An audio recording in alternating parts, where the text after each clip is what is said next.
Good morning to all of you. Today I am going to discuss linear graph, line graph. See first point, a line graph displays data that changes continuously over periods of time. अब ये changes हैं तो हो सकता हो वो data up और down हो सकते हैं. एक बार फिर से देखिए, a line graph displays data that changes continuously over periods of time. इसका एक एग्जांपल मैंने यहां लिखा है. एक बच्ची है, व्हेन रेनू फेल सिक, जब बीमार हुई तो उसके डॉक्टर ने उसका बॉडी टेम्परेचर का जो रिकॉर्ड था उसको मेंटेन किया, taken every 4 hours. It was in the form of a graph. देखिए ध्यान से, 6 बजे उसका टेम्परेचर लिया गया 37 डिग्री सेल्सियस, 10 बजे सुबह का लिया गया 40 डिग्री सेल्सियस, उसके बाद दोपहर 2 बजे का लिया गया 38 डिग्री सेल्सियस, फिर शाम 6 बजे उसका टेम्परेचर लिया गया 35 डिग्री सेल्सियस. अब आप देखिए ध्यान से, उसका जो रेनू का जो बुखार का जो टेम्परेचर का फीवर का जो रिकॉर्ड का डॉक्टर ने एक रिकॉर्ड मेंटेन किया है. अगर आप इसको एक ग्राफ के फॉर्म में यहां बनाएं तो सुबह के 6 बजे जो टेम्परेचर था वो कितना था रेनू का, 37 था. मैंने यहां पर 37 पर यहां पर मार्क कर रखा है. बच्चों, usually horizontal axis is called the x-axis and the vertical axis called y-axis. Usually हम लोग horizontal axis को x-axis बोलते हैं और vertical axis को y-axis बोलते हैं. यहां पर रेनू का सुबह 6 बजे टेम्परेचर 37 डिग्री सेल्सियस था, मैंने यहां मार्क कर दिया. फिर 10 बजे उसका टेम्परेचर था 40 डिग्री सेल्सियस. फिर दोपहर के 2 बजे रेनू का टेम्परेचर था 38 डिग्री सेल्सियस. ये मैंने हाथ से बनाया है, उतना एक्यूरेट नहीं बन पाया है. शाम के 6 बजे बॉडी का टेम्परेचर था 35 डिग्री सेल्सियस. अब आप अगर इन पॉइंट्स को मिलाएं, 6 के बाद क्या आएगा, 10 बजेगा, तो आप देख रहे हैं कि यहां पर बॉडी का टेम्परेचर क्या हो रहा है, बढ़ रहा है. फिर 10 बजे से 2 बजे के बीच में उसका टेम्परेचर थोड़ा कम हुआ. फिर 2 बजे से 6 बजे के बीच में टेम्परेचर थोड़ा और कम हुआ उसका. ये जो मैंने ग्राफ आपके सामने बनाया है, इसी को ही हम लोग लाइन ग्राफ बोल देते हैं. यही बात यहां लिखी हुई है कि a line graph displays data that changes continuously over periods of time. पहले 6 बजे टेम्परेचर 37 था, फिर मॉर्निंग में 10 बजे उसका टेम्परेचर 40 डिग्री सेल्सियस हुआ, फिर दोपहर के 2 बजे उसका बॉडी टेम्परेचर 38 डिग्री सेल्सियस हुआ, फिर शाम के 6 बजे उसका बॉडी टेम्परेचर 35 डिग्री सेल्सियस हुआ. तो ये क्या हो रहा है, कंटिन्यूअसली चेंज हो रहा है, continuously over periods of time. तो ये आपका क्या है, ऐसे ग्राफ को हम लोग क्या बोलते हैं, लाइन ग्राफ बोलते हैं. यहां पर क्या हो रहा है, यहां पर टेम्परेचर बढ़ भी रहा है और घट भी रहा है. तो इस टाइप से ये आपका एक लाइन ग्राफ मैंने शो किया. See next point, a line graph in which all the line segments form a part of a single line is called a linear graph. यहां पर आप देख रहे हैं कि ये जो लाइन सेगमेंट्स जो मैंने बनाए हैं 6 से 10 के बीच में, 10 से 2 के बीच में, 2 से 6 बजे के बीच में, यहां पर आप देख रहे हैं कि कभी अप हो रहा है, कभी डाउन हो रहा है, कभी डाउन हो रहा है. और अगर यही सेगमेंट्स आपके, अगर मान लीजिए ऐसे होगा कि 6 बजे टेम्परेचर 38 हुआ, 10 बजे टेम्परेचर 40 हुआ, 2 बजे टेम्परेचर 42 हुआ और 6 बजे टेम्परेचर 44 हुआ. तो यहां पर आप देख रहे हैं कि एक, अगर आप उनको मिलाएंगे, मैंने क्या बोला, फिर से आप देखिए, 6 बजे टेम्परेचर 38 था, मान लीजिए 10 बजे टेम्परेचर 40 हुआ, 2 बजे टेम्परेचर 42 हुआ और 6 बजे टेम्परेचर 44 हुआ. जब आप इन पॉइंट्स को मिलाएंगे तो क्या होगा, एक स्ट्रेट लाइन आपकी मिल जाएगी. यहां पर क्या हो रहा है, यहां पर जो ये सेगमेंट्स है ये ब्रेक हो रहे हैं. आप देख रहे हैं कभी ये अप हो रहा है, फिर डाउन हो जा रहा है. लेकिन अगर मान लीजिए ये अगर इन पॉइंट्स को मिलाते हैं और एक स्ट्रेट लाइन बनती है, तो आप उसको उस ग्राफ को हम लोग क्या बोलते हैं, लीनियर ग्राफ। अगर वो सिंगल लाइन फॉर्म कर देता है, यहां पर ये सिंगल लाइन फॉर्म नहीं कर रहा है, ये आपका लाइन ग्राफ है, लेकिन अगर आप इन पॉइंट्स को मिलाएं और अगर वो स्ट्रेट लाइन फॉर्म करे, तो आप उसको क्या बोलेंगे, लीनियर ग्राफ। अब वो स्ट्रेट लाइन आपके इंक्रीजिंग ऑर्डर में भी हो सकती है और डिक्रीजिंग ऑर्डर में भी हो सकती है। इंक्रीजिंग ऑर्डर में भी हो सकती है, टेम्परेचर बढ़ रहा है और टेम्परेचर कम होता जा रहा है। तो स्ट्रेट लाइन तभी बनती है जब उसमें यूनिफॉर्मिटी हो। ठीक है, मैंने अभी आपको बताया था कि जैसे 6 बजे 38 डिग्री सेल्सियस था, 10 बजे 40 डिग्री सेल्सियस है, 2 बजे 42 डिग्री सेल्सियस है, 6 बजे 44 है, तो एक कॉन्टिन्यूसली 2 डिग्री सेल्सियस जो है बढ़ रहा है।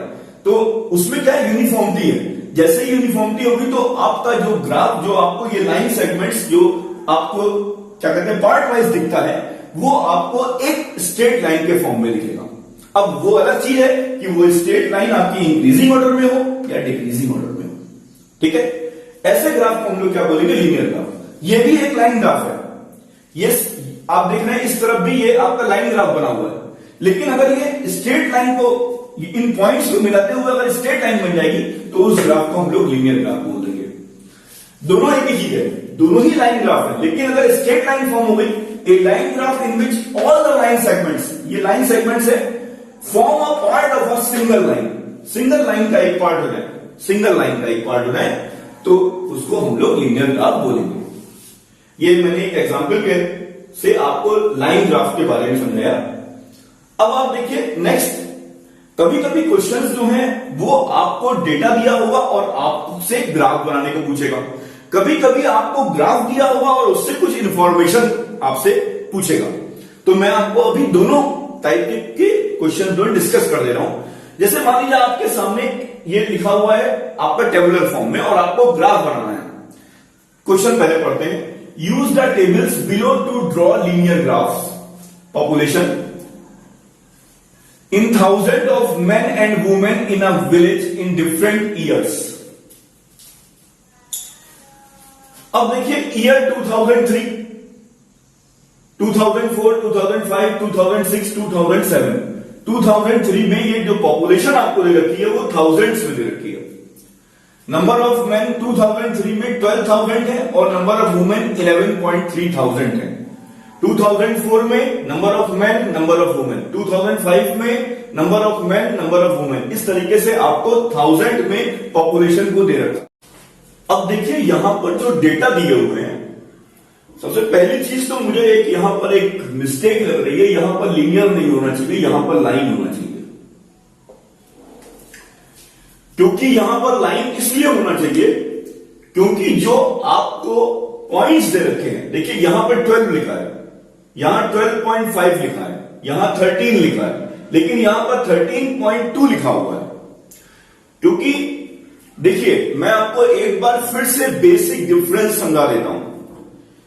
लाइन ग्राफ और लीनियर ग्राफ में क्या बेसिक डिफरेंस है उसको जानना बहुत जरूरी है।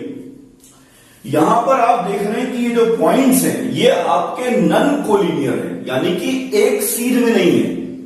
अगर ये एक सीध में नहीं है तो समझ लीजिए कि ये ग्राफ जो है वो आपका लाइन ग्राफ है। लेकिन अगर ये पॉइंट्स आपके एक सीध में आ जाते हैं, अगर ये पॉइंट्स एक सीध में आ जाते हैं तो एक स्ट्रेट लाइन फॉर्म होगी। ये जो आपको यहां पर line segment, bits of line segments आपको यहां पर दिख रहे हैं, वो अगर ये पॉइंट्स आपके एक सीध में होंगे, कोलिनियर पॉइंट्स होंगे, तो आपका लीनियर ग्राफ फॉर्म होगा। इसीलिए मैं आपसे बताया कि यहां पर लीनियर नहीं होना चाहिए, यहां लाइन होना चाहिए। आइए देखते हैं इस ग्राफ को ड्रॉ करना है। देखिए यहां पर आपको जो नंबर ऑफ मैन और नंबर ऑफ वुमेन के जो डेटा है वो 1000 में है। तो मैंने एक ग्राफ फॉर्म किया, यहां ईयर्स लिखा और यहां पर पॉपुलेशन इन थाउजेंड्स में शो किया। वो आप अपना कॉमन सेंस लगाइए कि किसको आपको एक्स एक्सिस पर शो करना है, किसको आपको वाई एक्सिस पर शो करना है। वो कॉमन सेंस वाली बात है, वो आप आराम से कर लेंगे, उसमें कोई भी प्रॉब्लम नहीं आएगी। जो भी आपको कन्वीनियंट लगे आप खुद ही समझ जाएंगे कि ईयर को नीचे रखिए, क्योंकि अब नंबर ऑफ मैन और नंबर ऑफ वुमेन को आपको यहां पर शो करना है। देखिए ध्यान से, 2003 में नंबर ऑफ मैन, मैंने जो क्या कहते हैं मैन को जो सिंबल दिया है वो इस तरीके की लाइन से शो कर रहा हूं मैं। अभी तो खैर पॉइंट प्लॉट करूंगा, उसके बाद पॉइंट्स को जब मिलाऊंगा तो ये लाइन जो है मैन को शो करेगी और ये जो आपकी डॉटेड है ये आपकी ब्लू कलर की ये नंबर ऑफ वुमेन को शो करेगी। 2003 में सबसे पहले मैं बात करता हूं number of man. Number of man जो है वो आपके 12 है और नंबर ऑफ वुमेन 11.3 है। 2004 में नंबर ऑफ मैन 12.5 है, नंबर ऑफ मैन 12.5 है और नंबर ऑफ वुमेन 11.9 है। 2005 में नंबर ऑफ मैन 13 है और नंबर ऑफ वुमेन भी 13 है। 2006 में नंबर ऑफ मैन 13.2 है और नंबर ऑफ वुमेन 13.6 है। 2007 में नंबर ऑफ मैन 13.5 है और नंबर ऑफ वुमेन 12.8 है। पहले आपने पॉइंट्स को प्लॉट कर दिया। अब आपको एक बात और समझा देता हूं मैं, क्योंकि यहां पर नंबर ऑफ डेटा जो है वो आपके लगभग 11,000 से स्टार्ट है। तो मैंने इतना पोर्शन किंक कर दिया, इतना पोर्शन मैंने फोल्ड कर दिया। अब मैंने इन पॉइंट्स को मिलाया। पहले मैं नंबर ऑफ मैन की बात कर रहा हूं, इस पॉइंट को इससे मिलाया, इससे मिलाया, इधर मिलाया और इधर मिलाया। यहां पर भी नंबर ऑफ वुमेन वाले पॉइंट्स को मैंने मिला दिया। जो आपकी ब्लू कलर की लाइन शो हो रही है वो नंबर ऑफ वुमेन को दिखा रहा है और जो आपकी ये ब्लैक कलर की लाइन सेगमेंट से जो बन रहा है ये नंबर ऑफ मैन को, मतलब ये मैन को शो कर रहा है, ये वुमेन को शो कर रहा है। ये आपका एक जो है लाइन ग्राफ बन गया। अब कभी कभी क्या होता है, आपको ये लाइन ग्राफ दिया होगा और आपसे कुछ इंफॉर्मेशन पूछेगा। जैसे मान लीजिए उसने आपसे पूछा, आपके सामने ग्राफ दिया हुआ, on which years was the number of man and number of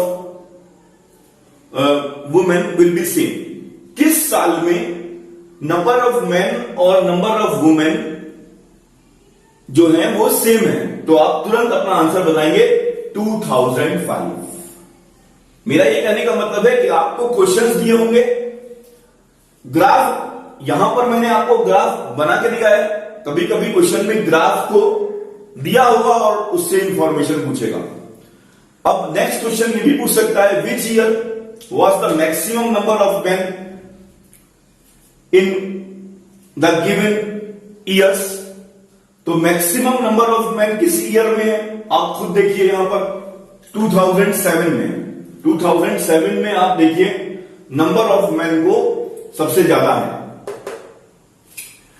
ऐसे ही पूछ सकता है आपसे question, which year was maximum number of womens in the given years?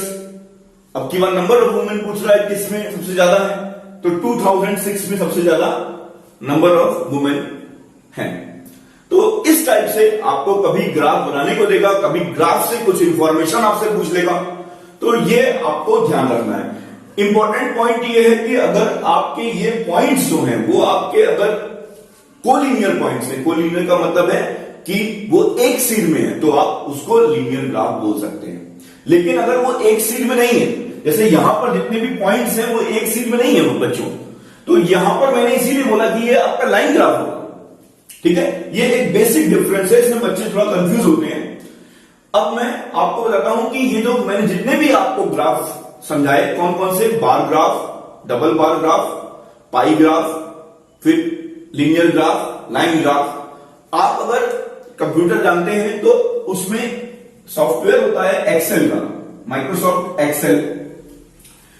आप क्या काम करिए, आप डेटा को क्या एक एक्सेल शीट पर आप बना लीजिए और फिर आप देखिए उसमें जो एक ऊपर की तरफ एक आपकी यहां पर एक ऊपर की तरफ आपने देखा होगा कि क्या कहते हैं, मेन्यू भी बोल सकते हैं आप, वहां पर ग्राफ का ऑप्शन है। जैसे ही आप ग्राफ पे क्लिक करेंगे तो वो पूछेगा आपसे, मान लीजिए ये आपने एक्सेल पे जो है बना दिया। अब आप उसी एक्सेल शीट पर आप ग्राफ वाले पोर्शन पे पर जाइए और वहां पे क्लिक कीजिए, तो वो आपसे पूछेगा कि आपको किस तरीके के ग्राफ चाहिए। ये डेटा दिए हुए हैं, आप कह लीजिए मुझको जो पाई ग्राफ चाहिए, मुझको बार ग्राफ चाहिए, मुझको डबल बार ग्राफ चाहिए, तो वो अपना आपको ग्राफ बना के दे देगा। ये मैंने इसलिए बताया क्योंकि जानकारी आपको होनी चाहिए, आप लोग कंप्यूटर सब जानते हो, तो ये सब जो जितने भी आपके जो भी आपका टेबुलर फॉर्म है, ग्राफिकल रिप्रेजेंटेशन, आप कंप्यूटर से भी आप जो है तुरंत बना सकते हैं। आप सभी लोग कंप्यूटर जानते हैं, तो ये पॉइंट्स हैं, इनको नोट कर लीजिए। Thank you.